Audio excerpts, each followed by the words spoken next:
요한복음 4장 7절부터 시작해 보도록 하겠습니다. 왜냐하면은 이 7절부터가 이 여인과 예수 그리스도와의 본격적인 대화가 시작되는 부분입니다. 이 대화를 살펴보기 전에 우리 예수 그리스도께서는 자기 주변에 있었던 모든 제자들을 물리치시고 그 다음에 먼저 이 우물에 가서 이 여인이 오기를 기다리고 계셨다라는 점이 우리들에게 있어서는 큰 은혜로 다가오게 되는데요. 이 구원의 메커니즘을 형상화한 이 만남의 장면은 우리의 구원을 위하여 예수 그리스도께서 먼저 우리를 기다리고 계신다라는 점, 그리고 우리의 구원을 위하여 우리의 모든 환경들을 예수 그리스도께서 나와 1대1로 만나주시기 위한 환경과 상황들로 조성해 놓으신다라는 점이 우리들에게 있어서 큰 은혜로 다가오고 있는 것입니다. 자, 이제 본격적인 대화가 시작됩니다. 사마리아 여자 한 사람이 물을 길르러 왔고요. 예수께서는 물을 좀 달라라고 하십니다. 여기서 박윤선 목사님께서는 이 장면을 예수 그리스도께서 자신의 갈증을 멈추시기 위함보다 이 여인의 영적 요구를 채워주시려는 의도의 질문이었다라고 해석을 하십니다. 그리고 그 해석에 예수님께서는 우리에게 무엇을 청구하실 때가 있다. 그러나 그 그리스도의 청구는 언제든지 우리의 유익을 위하여 주시는 청구이시지 본인의 어떤 필요를 채우기 위하여서 우리에게 명령하시는 것이 아니다라고 가르쳐 주십니다. 그렇습니다. 하나님께서 우리에게 하시는 모든 명령과 요구들은 전부 다 우리의 유익을 위한 동기에서부터 일어나는 것인 걸 기억해야 할 것입니다. 8절입니다. 이는 제자들이 먹을 것을 사러 그 동네에 들어갔기 때문이다. 그래서 예수님은 혼자 계셨고요. 9절입니다. 사마리아 여자가 이렇게 되묻습니다.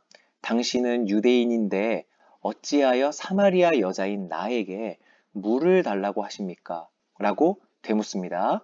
이는 원래 유대인과 사마리아인은 상종도 하지 아니하였던 원수지간이기 때문이다. 이렇게 요한이 덧붙여주고요. 10절입니다. 그때 예수님께서 대답하십니다.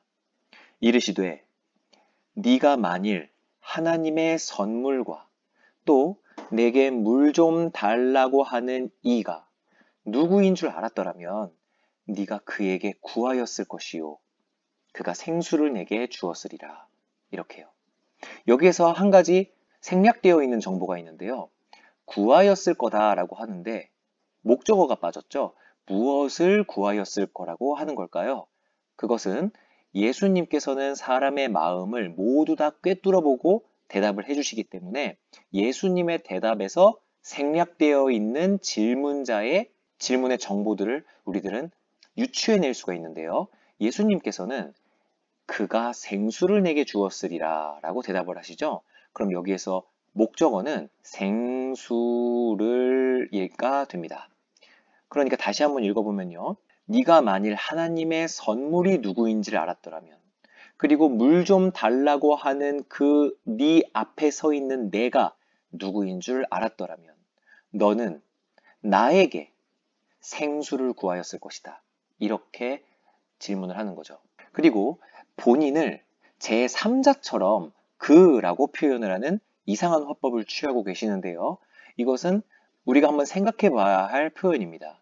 왜냐하면 예수님께서는 이 사마리아 여인에게 너에게 있어서 나는 아직은 그리스도가 아니고 그저 한 명의 그에 지나지 않는다라는 일종의 표현이죠.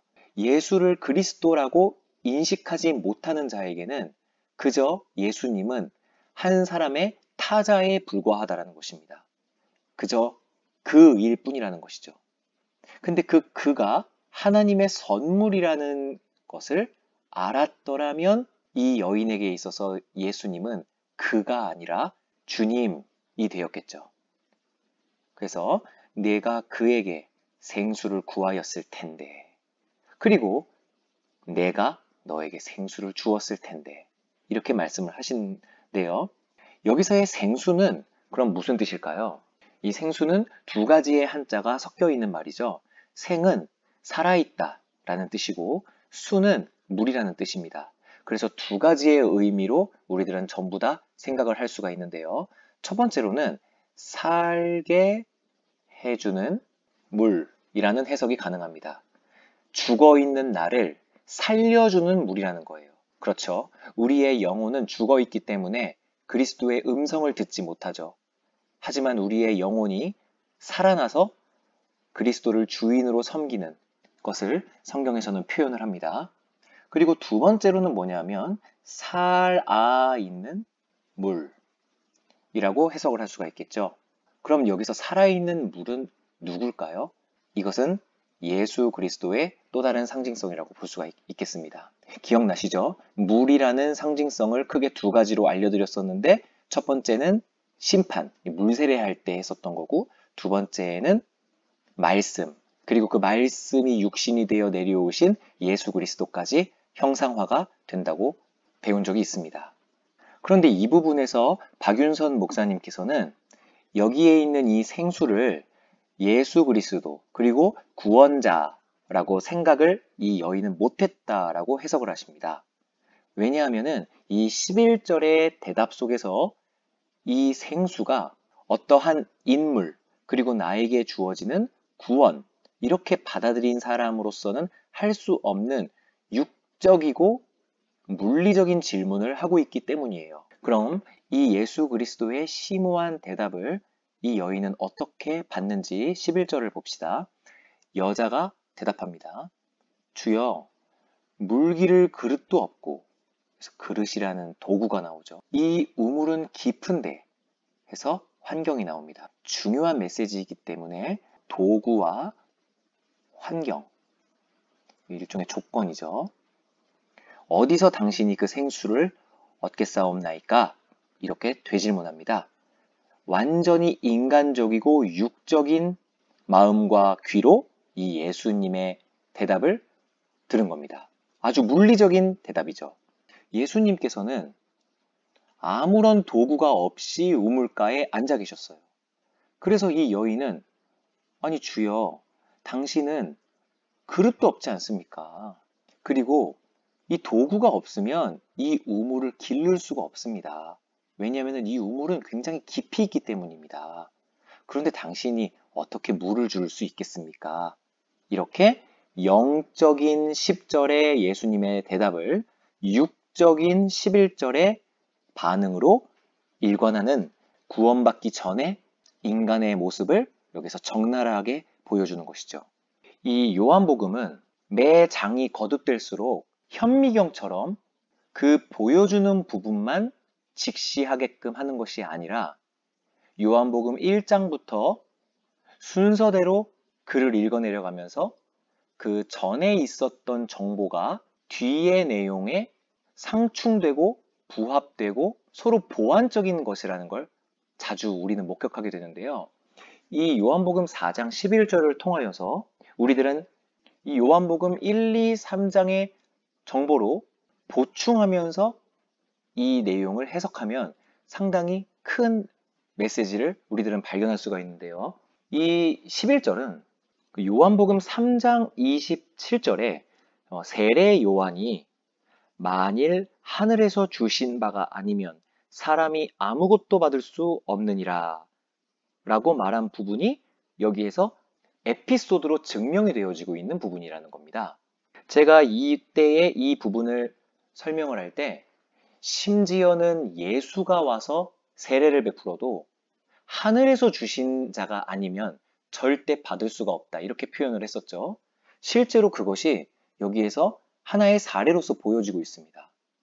하늘에서 주신 바가 아니라면 예수님께서 직접 이 10절 같은 말씀을 하시더라도 11절 같은 반응밖에는 우리는 할 수가 없다라는 것이죠. 10절이 얼마나 노골적입니까? 본인을 하나님의 선물이라고 아예 직접적으로 표현을 하고 있지 않습니까? 너에게 물을 좀 달라고 하는 네 앞에 있는 그 남자가 바로 하나님의 선물이다. 그러면 나에게 생수를 구하여라. 이렇게 직접적으로 10절에서 이야기하고 있지만 결국 11절에서의 인간의 반응은 환경과 도구, 즉 육적인 것으로 이 말을 해석할 수밖에 없다는 것이죠. 하늘에서 우리에게 성령을 내려주셔서 이 말씀을 우리의 마음속에 풀이해 주지 않으신다면 오늘날 2020년 예수님께서 또다시 사람의 몸을 입고 이 땅 위에 내려오셔가지고 우리들 눈앞에서 직접 말씀하신다 하더라도 물론 말도 안 되는 가정이지만요. 저희들은 절대 알아들을 수가 없다는 것입니다. 이래서 못 믿겠다. 나는 저래서 못 믿겠다. 이렇게 말하는 모든 육적인 발상들을 우리들이 제거해 준다 하더라도 하늘에서 주신 바가 아니라면 그들은 그 어떤 것도 받을 수가 없다는 것을 우리들은 여기서 꼭 명심하고 항상 겸손해야 할 것입니다. 12절입니다. 여자가 이렇게 말합니다.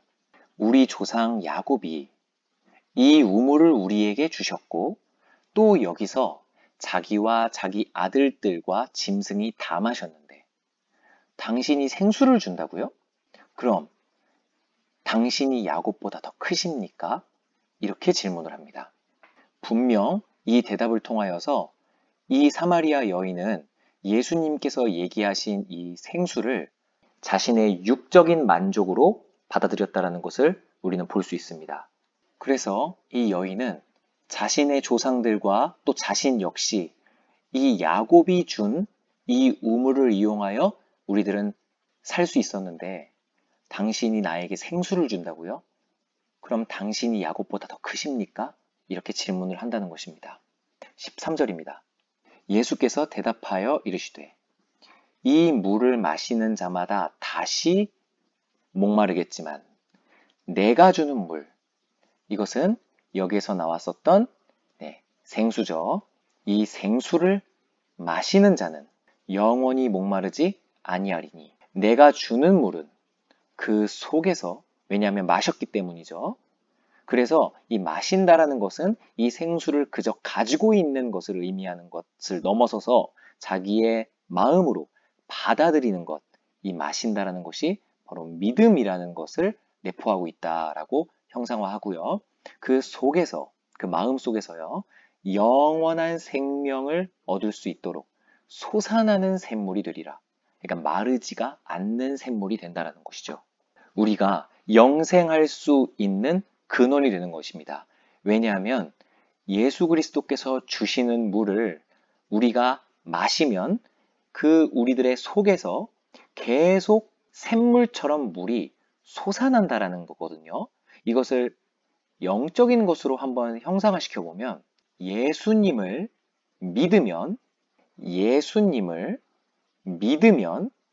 영원히 기쁨을 얻게 되고 그리고 그 영혼 속에서 영원한 생명을 살도록 마르지 않는 생명이 되리라. 이렇게 해석을 하는 거거든요. 이 예수님의 말씀은 역시 또 가나의 혼인잔치 때 예수 그리스도의 영광을 나타내셨던 그 2장 10절에 성도의 고백이 여기에서 오마주를 이룹니다. 사람마다 먼저 좋은 포도주를 내놓고 취한 후에는 낮은 것을 내지만 그대는 지금까지 좋은 포도주를 두었도다. 이것이 예수께서는 영원한 참기쁨을 나에게 주십니다. 이런 성도의 고백이었죠. 그것과 굉장히 유사한 모티프를 취하고 있다는 겁니다. 영원히 목마르지 않는다. 그렇기 때문에 우리들에겐 탐심이 일어나지 않습니다. 그리고 그 속에서 끊임없이 재생산되는 생명이다. 마르지 않는다. 라는 것을 예수 그리스도께서 직접 말씀을 해주시는 거죠. 굉장히 친절합니다. 예수님께서의 이 설명이 너무 친절하다는 거예요. 우리들은 가끔씩 이런 말을 합니다. 내가 복음서를 한번 읽어봤더니 왜 예수님께서는 왜 이렇게 어렵고 두루뭉술하게 이야기하는지 모르겠어. 정말 예수님께서는 참 돌려 말하기를 좋아하셨던 분이야. 이렇게 표현하는 사람들을 제가 종종 봤거든요. 항상 비유로 말씀하시고 또 때로는 침묵하시고 어떠한 행위로만 자신의 메시지를 암시하시고 이렇게 생각하고 오해하는 성도들이 생각보다 많다라는 거예요. 하지만 절대 그렇지 않습니다. 예수님께서는 너무 노골적이고 직접적으로 말씀하십니다. 자기가 사람들에게 무엇을 주려고 왔는지, 그리고 자기가 누구인지 우리들에게 너무나 직접적이고 가감없이 얘기하신다는 거예요. 15절입니다. 여자가 이 말을 듣고 이렇게 되묻습니다. 주여, 그런 물이 만약에 있다면 내게 주십시오. 여기가 이 에피소드의 전환점이 되는 것이죠. 아주 중요한 메시지입니다. 내게 주십시오. 이 메시지로 인하여 이 여인이 자기 앞에 있는 이 남자가 자기에게 영생을 주는, 자기에게 생수를 주는 자일 수도 있겠다라는 그 믿음이 발생되기 시작한 장면이라는 거예요. 비웃지 않습니다. 예수 그리스도를 비웃지 않아요. 참 정신 나간 사람이로구만. 이렇게 판단하지 않는다는 겁니다. 먼저 주여 라고 겸손하게 자신을 낮추어 그리스도를 부르고요. 그런 물이 있다면 저는 잘 모르겠습니다만 미천한 저에게 주십시오. 그래서 제가 목마르지 않게 해주십시오. 또 여기에 물을 기르러 오지도 않게 해주십시오. 이렇게요. 이 장면이 이 사마리아 여인이 이 안에 담겨 있는 아주 심오한 메시지를 전부 다 알고 있는 상태에서 예수님에게 이런 요구를 했다고 생각되지는 않습니다. 하지만 우리는 성령의 감동으로 쓰여진 이 요한복음 4장 15절의 이 여인의 말을 통하여서 이 여인의 의도치 않은 이 요구가 얼마나 많은 뜻을 함축하고 있는지를 우리들은 보게 된다는 것이죠. 그렇습니다. 우리들의 행동과 우리들의 모든 말들이 전부 다 무지에서부터 비롯된 어리석은 행동과 말일지라도 하나님께서는 나도 모르는 사이에 나의 언행들을 사용하셔서 당신의 영광을 드러내시기도 한다는 것입니다. 그럼 이 15절을 곱씹어 보겠습니다. 위대한 전환점이 되는 구절입니다. 주여, 겸손하게 부르죠. 그런 물이 있다면 저는 잘 모르겠습니다. 하지만 저에게 주십시오. 그리고 목마르지 않게 해주십시오. 이것은 자신의 이 고달픈 인생 속에서 건져달라는 SOS가 된다는 것이죠. 주님, 저의 삶은 목마름 뿐입니다.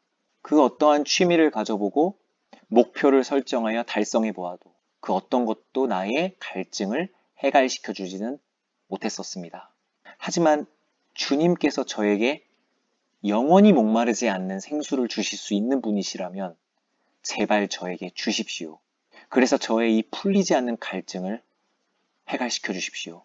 저의 인생은 너무나 고달픕니다. 라는 메시지가 담겨있는 처절한 간증이고요. 여기 물 길르러 오지도 않게 하옵소서 라는 이 말도 이것과 연결지어서 해석할 수가 있겠죠. 이 풀리지 않는 갈증을, 이 갈급함을 어떻게든 해결해 보기 위해 발버둥 치는 인생 속에서 나를 구원하여 달라는 메시지가 된다는 것입니다. 이 SOS를 이 여인은 누구에게 하고 있습니까? 바로 생수를 제공하여 주시는 이에게, 그 주체에게 이 SOS를 청하고 있고요. 그 주체이신 예수 그리스도는 하나님께서 주시는 선물이라는 것입니다. 여기에 그게 나와 있습니다. 예수 그리스도는 우리의 삶의 고달픔을 완전하게 해결시켜 주시는 이 예수 그리스도는 우리의 어떠한 노력과 행위로서 얻어지는 것이 아니라 그저 하나님의 선물이라는 것입니다.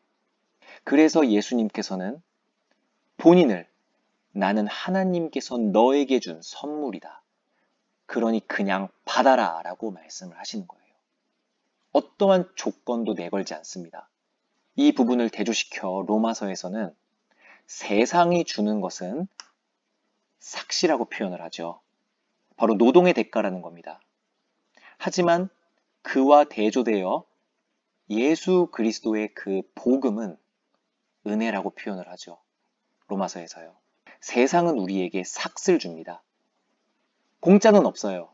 하지만 하나님께서 주시는 그리스도라는 이 구원의 메시지는 그저 선물입니다. 그럼 이 선물은 받는 자가 어떻게 해야 되죠? 노력해야 받는 것이 선물입니까? 그렇지 않습니다.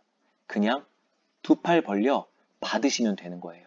그리고 감사하면 되는 겁니다. 지금 이 선물의 주체에게 나에게 주십시오 라고 말하는 장면을 우리는 지금 목격하고 있습니다.